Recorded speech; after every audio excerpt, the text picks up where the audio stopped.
what should the intro be about today? Well, we just did it. Was that the intro? Oh wow. No, that's what I've been trying to get you into gear for the last minute and a half. We're recording. Yeah, Okay, good, everything good, is good. running. I got this. I got this. Monday Good. habits. Good. Did we fix the flickering? Yeah, a bit. A bit.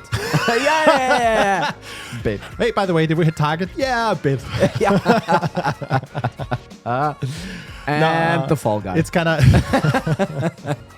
it's kind of tricky. So the funny thing is that concept that's introduced in the episode we're kind of retaking now, I think. Really? Yeah. So don't you mess around. I see. Well, let's go. What are we talking about today, Mikkel? So Tell today me. we're going to talk about, 4 plans. 4. that I thought there were only 3 plans. Yeah, exactly. There's at least 3 plans being made, and there's a 4th that no one is making for some reason. It makes me really sad, actually. Yeah. And it should make you sad as well if you're listening, because it is critical. Yes. It is absolutely critical. So let's go through the plans. The first one that any business will have. First plan is a budget. You're going to cut the line. Oh, okay. Yeah, budget. They're going to have a budget. Everyone is going to have a budget. Everyone is going to have a budget. So why is everyone having a budget? Well, it's a governance piece. So you are you're running a company. You have a board. What do you need to have? Well, you need to put forward a budget so the board can approve that you're the CEO. Let's just say you're the CEO. Yeah, can go forward and use that budget to spend money and achieve business goals and stuff like that. So everyone needs to have a budget, and there's one role that's hired to create that budget. It's called the CFO, and he or she oversees also changes there, and if you're going above and beyond, below and so forth. Yeah. So that's a plan that definitely everyone has. Yeah. What is another plan everyone has? The roadmap. What are we going to build? What's product going to do for the next 12 months that's going to have an impact on the business, on our customers, future customers? Yes. Super critical. It is needed for marketing to align what is going to happen. Are there any campaigns we can go and create? It also informs potentially headcount and a bunch of other things that's going to happen throughout the year. And any business in B2B SaaS, they're going to have some kind of a roadmap to guide that team. And that's usually the other plan. Yep. And then the third plan, kind of a straightforward, easy one, is you can kind of either the hiring plan or the people plan. I would say this is even a plan that is not always fully done, but the reason why you will have that or something similar to it is because you have the budget, and the budget is based on people to a large degree. And in many cases, it's also based on adding more people to the team, which then basically is your hiring plan. Yeah. Right? And I think this is where most businesses are going to say, this is more than enough. Now we know the money, we know the people, and we know the products. Yes. So let's just go. But there is a 4th plan. So, and the 4th plan is the revenue plan. Yeah. And I think obviously, from our perspective, that's straightforward. You should have a revenue plan. But what is counterintuitive in many cases, number one, very few have it. And therefore, there's a little bit of, well, we got here without it. Yeah. And it worked in those other 20 companies I worked at. So why do we need this now, right? There's a little bit of this approach to that problem. And they're going to say in the budget, there's a line called revenue, and we have targets. Isn't that more than enough? Do we need a revenue plan? Yes. And that is a great question, right? And the line in the budget usually is, let's just say very, very thin, very straightforward. And then there's some derivatives of this. But if you really think about it and you turn it around, it's a little bit like having a roadmap for your product where you basically are saying, hey, at the end of the year, we want to have a fantastic product. And here are the getting a little bit better, fantastic product steps we need to take each month. Without the thinking that usually goes into it is like, well, what does it actually mean? What does it mean to have a fantastic product? And do we have the engineers and the front enders and the technology and all of that stuff to actually create that, right? And what happens in the roadmap is very much a bottom-up planning process. With, sure, a couple of things are still open in the end, but you try and figure out what are the resources that we have that might get us to that end result. And that's simply not what you have for revenue in your budget. You just don't have that. You have the revenue line item.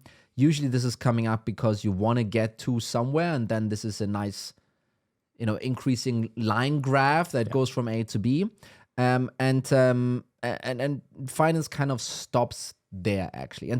And the reason why they stop there is because let's just say the first principle thinking around it is extremely difficult to pull off, right? And finance actually does that approach a lot and really well on the finance and the cost side, right? It starts with the very simple principle of there's money coming into the business. And yes, we don't know 1,000% how it's being created, but let's just say money comes into the business. And now there's money being spent across sales, marketing, R&D, general and admin. And then, there's money left in the bank account afterwards, right? And the modeling and the logicking that goes on in that part is pretty sophisticated, honestly, in many cases. Sometimes I would even say too sophisticated for the spot that a company is at that point.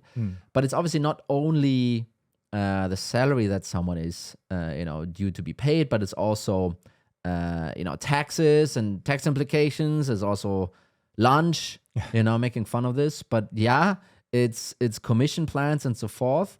It's all kinds of other costs that might come up. We have a funding round that also costs a lot of money to close a funding round, by the way. These things, how they then connect together, that then gives you your cost plan. And if that level of detail of thinking of how these things actually being built up, again, bottom up, what is actually happening in the real world that's going to impact this? If that were to be skipped over in a way where a CFO just says, well, all of that detail, it's not necessary because we know we're going to spend $1 million the first month, 1.2 million next month, 1.3 million the month after, and so forth. If he or she would present that, quote unquote budget, hey, we're going to make so much money, we're going to spend so much money, and we're going to have so much money left in the bank account. If this was 3 line items, that person would get fired on the spot. It's like, well, that's obviously not enough. What are you talking about? We need to know all the details behind it. And the funny thing is, while this is totally the approach for cost, for revenue, it's not that. For revenue, it's like, oh yeah, no, that's great. We're going to do this thing that we don't have a effing clue how to achieve it. We're spending a bunch of money on it. We don't know how that money converts into revenue. But we'll call it a day and say, no, we don't need a revenue plan. It's fine. We have things under control. So what problem is it creating if you don't have a revenue plan? Let's just say you run with the 3 plans. What's really the problem here? Yeah. So the symptoms are, this is stuff that comes up all the time. It might be reps not hitting quota. That's a typical one. Everyone is complaining about this, and there are a couple of reasons why that is a problem. There might be things, and there's a backwards one, but it might be things like, oh, my MQLs aren't converting, in brackets, as I planned, by the way. And that doesn't mean that marketing is creating good or bad MQLs. It just means that they used flawed inputs, kind of a blended conversion rate, and then things happen. And obviously those MQLs aren't converting as they thought they would. It could be that hiring is being too late. And that feels kind of like a stupid mistake, but especially if you have a hiring plan. Especially if you have a hiring plan. But the VP of sales will at some point just say, hey, Q3, Q4, that's really difficult because we only have those folks in their seats. I don't know. We only hired them in August. Which is according to the budget, by the way, and the hiring plan. So all of this was maybe on time. But then the VP of sales will reflect back and be like, well, they're actually not ramped up yet. Actually not, producing yet. The opportunities that they're producing, they're in pipeline, but they're not closing yet. And this will be then when that potentially that planning mistake will be realized, but it, by that time will obviously be too late. And then at the end of the day, you might have something. Someone might say the our CAC payback is too high, and whatever that means, and it could be according to a benchmark or according to your own calculation. But what it really means is that it's higher than whatever you had planned for. Yeah. And the reason that is that you didn't think about the revenue plan and it's being created, the time delay that you have in there, the different, blended pipeline sources kind of coming into this, creating all kinds of complexities, which then leads to an outcome, revenue created that is below your expectations, especially according to the cost base, which then triggers you to say, well, this is too high. But in reality, it's perfectly correct. It's that it should have been like that. Yeah. It's not wrong. It should have been like that. You can still have an opinion whether it should be higher or lower, but how it came to be is perfectly correct. Yeah. So effectively what you're saying is by not making this plan, you're creating problems for yourself. Problems that could have been avoided. For example, blended opportunities. You won't see that in a spreadsheet. Yep. And maybe you just describe for the listener, because you've dropped blended CVR, blended opportunities. What is it exactly that's happening? What is blended opportunities? What do we mean here? Yeah. So let's just say you have two, let's just stick it super simple, two different channels, inbound, outbound. Those are your two channels. And the inbound side obviously has a different behavior, converts higher, converts faster, maybe converts for a lower average contract value. And that is one amount, and then you have an outbound side that basically has the inverse. And what's going to happen in a very simple calculation, you basically kind of blend those two channels. You're not aware that you're blending them, by the way, so it's sometimes counterintuitive to call it. But you blend all of this together, and then you look at the average of how they're converting and so forth, and you get a number.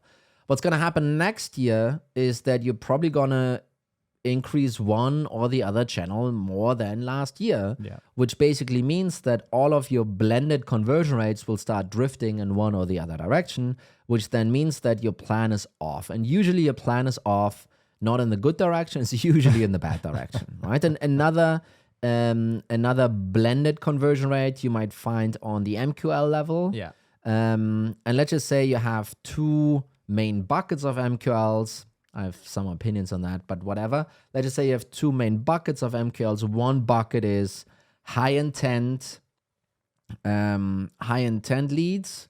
So a demo request, a trial request, maybe a quote request or something like that. So true hand raisers, hey, I want to buy this product, maybe. Yeah.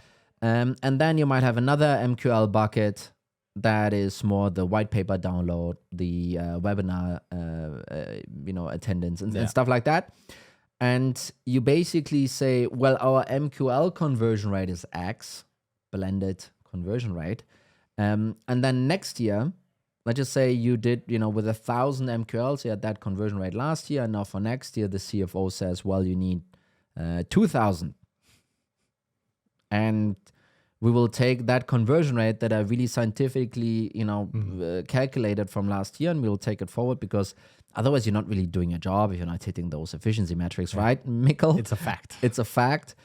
And in reality, what's going to happen is the VP of marketing will obviously be held accountable largely towards the MQL number.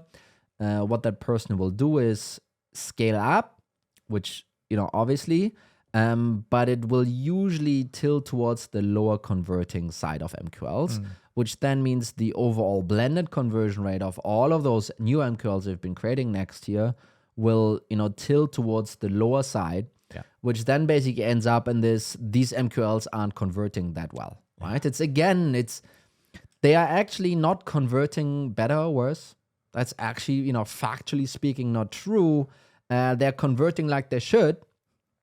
You just didn't plan for it in the right way. Yes. And therefore you come to the conclusion of, they're converting worse, which is completely wrong. So you've seen quite a few revenue plans. What, the ones you've seen, what do they contain? What do they look like? I think it's important for us to paint a picture of, how that plan is different compared to the others. So people can actually start reflecting over building a plan themselves. Yeah. I think what you need to do first is you need to internalize the logic of your revenue engine. I think step number one sounds very, Fluffy. very fluff and very, very high level. But basically, you need to ask yourself, how's a customer created? How does that actually happen? How do we get to the point of having a customer? And then you will think like, well, we just sign them, you send the contract and so forth, and continue on that path. Continue on that path, and you will realize that you need to create an opportunity first. Yeah. And an opportunity, in my definition and in many other people's definition, is a start of a sales process. However you define that starting point, but it's a sales process, and you will need a few sales processes to be started in order to get to one customer. And for your businesses, it might be you need to have 10 opportunities created and one. It might be 5, whatever.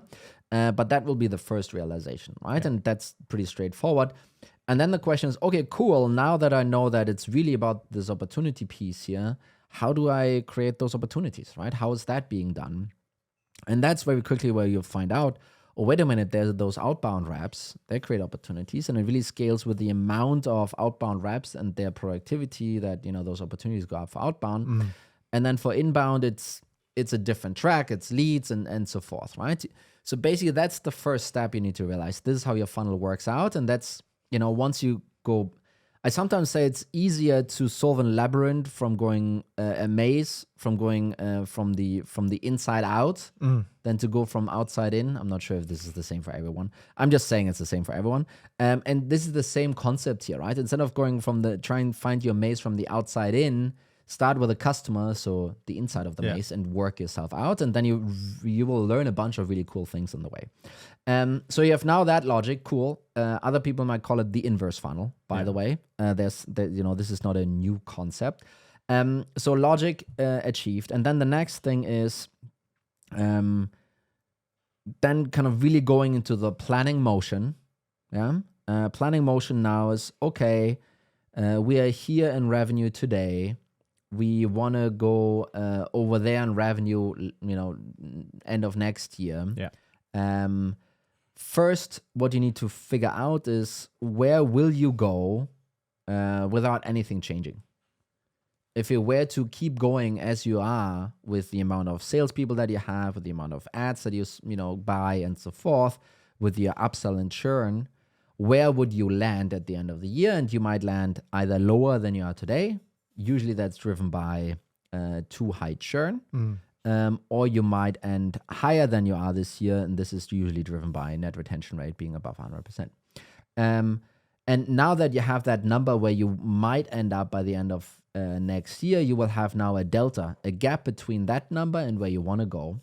And now you need to figure out how you're going to fill this gap up, right? And that gap is being filled up by you increasing your revenue engine. That's how we really need to think about it. So increasing the revenue engine then leads to an increased output of that revenue engine. And increasing that revenue engine usually then means you need to hire a bunch of more outbound reps if this is your channel, or you need to launch a couple of more marketing campaigns, or you need to launch a new market and so forth, right? And then the thing is, right now you're going through all the inputs that you're dialing up.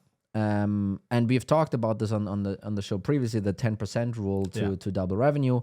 You shouldn't only look at adding more inputs all the time. You should be looking at figuring out how to also improve some of these things in between, right? So really, you're looking at 2 or 3 different buckets of projects, and I don't know, we're calling it like that. I think we're probably potentially the first ones thinking about it like this. Again, scale projects, so adding more inputs to something already works. Improve projects, so taking some of those channels that work and try and make them a little bit better. And then evolve projects. Really, those are new channels, new markets, new segments, new products that basically start out on the bad side of the S curve. Will be very inefficient in the beginning, but you need to invest in those because you want to get to the good side of the S curve. Because the other channels where you are on the nice side of the S curve, they will go to the bad side of the S curve. So you need to stack them on top of each other, right? And basically what you want to do is you want to find a really nice mix that you believe in between the inputs that you add that have a bottom-up effect, not the, I need so many AEs for that number. It's like, no, where are those opportunities coming from? Yeah. And sure, I need AEs to work through that, but also mix in potential conversion rate optimization across. Maybe you are working on improving your ACV. Maybe you are launching a new product. Maybe you're doing something on the retention side to drive up, gross retention rate and so forth. You actually want to look at all of these things together to figure out where, if I put all of that stuff in here, where are we going to end up? Yeah. Is that enough to close the gap to the top-down number? And once you have done that with all the hires, all the actions, initiatives, projects, whatever, then you might actually have a revenue plan. Yeah. I think what's pretty cool here is we've talked a bit in one of the previous episodes about bringing things from 0 to 1. So the whole new initiatives, what I like about the concept, and people can call it whatever they want, by the way, but having certain labels for the initiatives to make it clear what is the intention or the purpose to some degree behind it. Are you optimizing something? Great. Then that's the focus, versus if you're trying to find a new channel that you can scale in the future, the goal is not to, in a spreadsheet, add in the amount of leads straight off the cuff. It's going to have a really terrible CAC payback. It's going to be inefficient. It's going to take you longer than you think.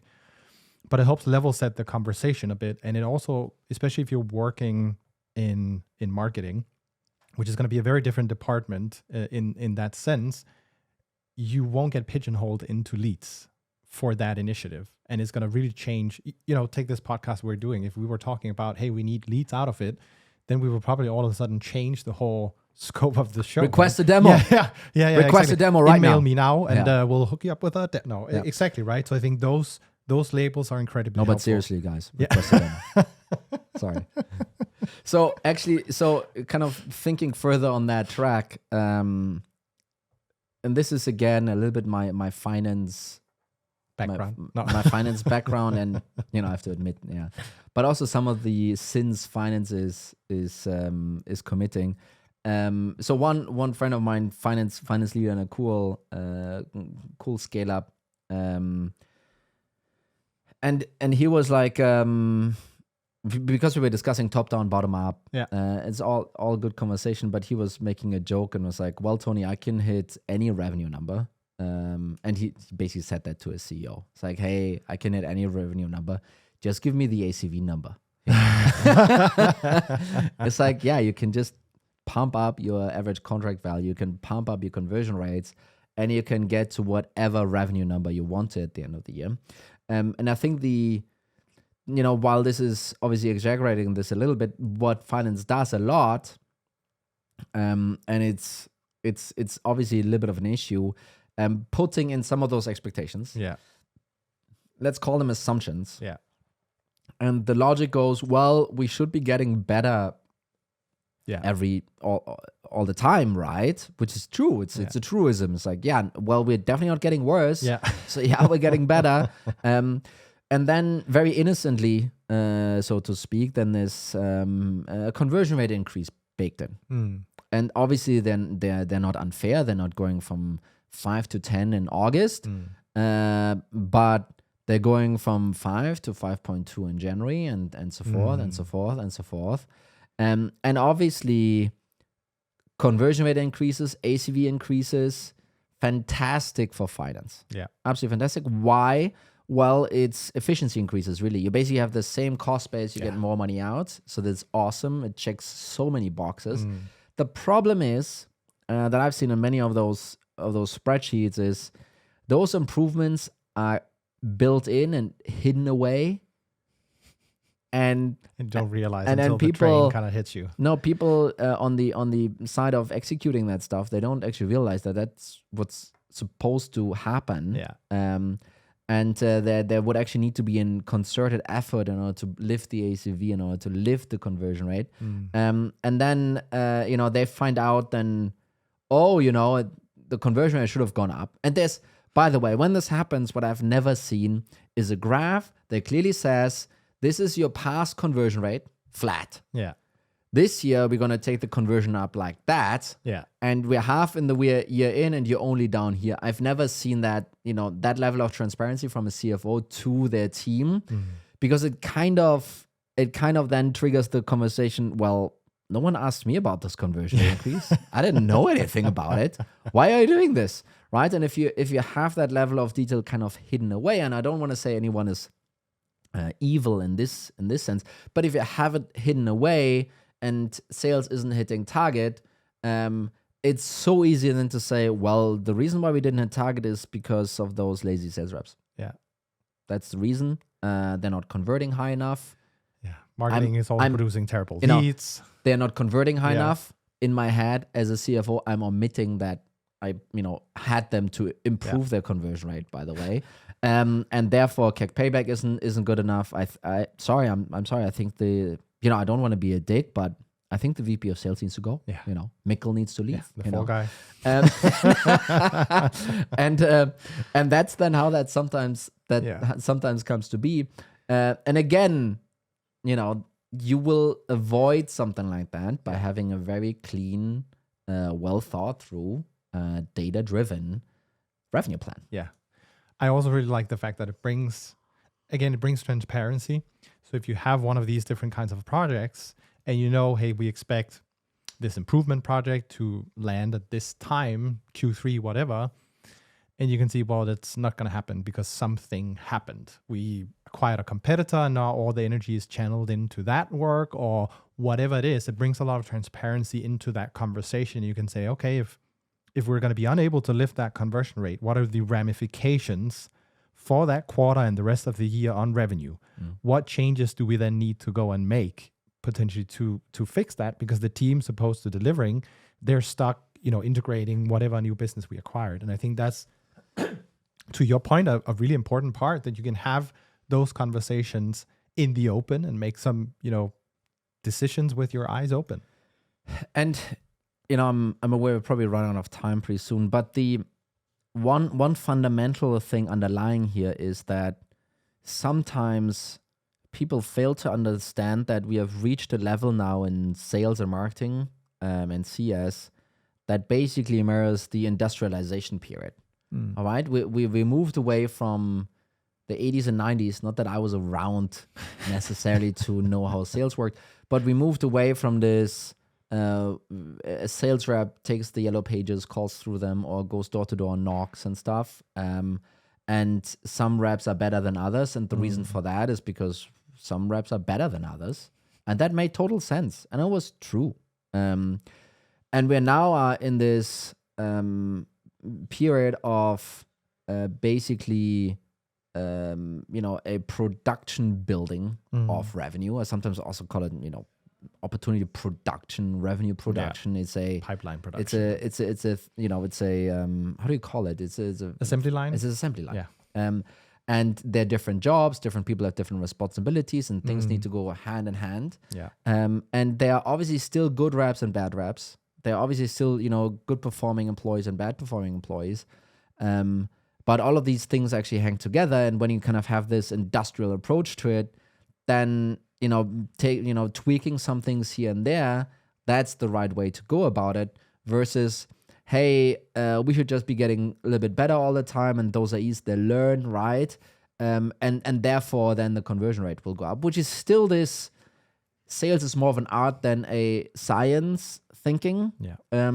That is, I think, underlaying some of those conversions, thinking of these things just magically will go up and we can't explain how it will happen. Yeah. But the things you can by now explain how it's going to happen. And if you can explain and you can model it in, you can build it in, and you can have a good conversation about it. And that is something that you can have a great discussion in the executive team with a CFO present, with a VP of sales present, before she gets fired, and be like, hey, what's underlying this whole plan is we need to lift the conversion rate. Yeah. How are we going to get this done? Let's have that conversation instead of having lingering in the background and so forth, right? And I think that's also missing. That's missing in a budget, so to speak, and that's why you need a revenue plan. Yep. So let's kind of sum it up here. You started off by saying you need to really understand your engine. Yep. How that works, meaning all the inputs, all the outputs, get the logic. Get the logic down. And then from there, what was the next one? Baseline. Baseline, yep. And then the delta. Then so once you have the baseline, you will understand the delta, so the gap. Yeah. And once you have the gap, you know how you need to increase your revenue engine. This is where the logic comes in. You need to increase your revenue engine to then end up closing the gap over time. Yeah. And if you have this approach about it, I think then your chances of hitting that target will 10x. And when something goes wrong, you will know exactly why it went wrong, actually, right? So that's really helpful. And that's then also, by the way, we didn't even discuss that, but now that you have this revenue plan, you might be able to have a conversation with your CFO and be like, hey, with the budget you're giving me and the headcount, I will only get us to this revenue item by the end of the year. If you want me to hit the number that you put forward, well, I need more budget. And now you have this back and forth of, well, if you only get me so much revenue, then we're kind of running out of cash a little bit too much. So actually, I can't give you that much budget that you're asking. And now you have this back and forth, which is extremely healthy. That's how it should be. And it's even more than that. It's so this point we've covered before, but another piece is, hey, you baked in a lift in conversion rate, but we don't have a single project in here to support it. What do you think we should do? Like, what do you propose we do in order to fix that? And did we hire you to figure this out? Yeah, we hired a fall guy for that. We hired a fall guy totally for that. But I think that's the power of building this model. It's gonna be super helpful for pretty much any business, and for some reason, very few they do it. Yeah, very few. No, and we're trying to change it. Request a demo. Sorry. Send us an email. Send us an email. Wonderful. We can just send a DocuSign over. Yes. It's an easy process with us, always. Wonderful, Mikkel. Thank you so much, Tony. Yep. Thank you so much, dear listener. Hope you enjoyed the episode. And as always, if you enjoyed it, 6 stars, 7 stars, 20. 20 stars. It's 20 stars. We need some more vanity metrics to report. Yes. It goes straight into our vanity metric plan. Yes. Because you need one of those as well. No one makes it. Oh, wait, no, we didn't talk about this. The vanity metrics plan. Fantastic. Okay, wonderful. Thank you. Thanks a bunch. Bye-bye.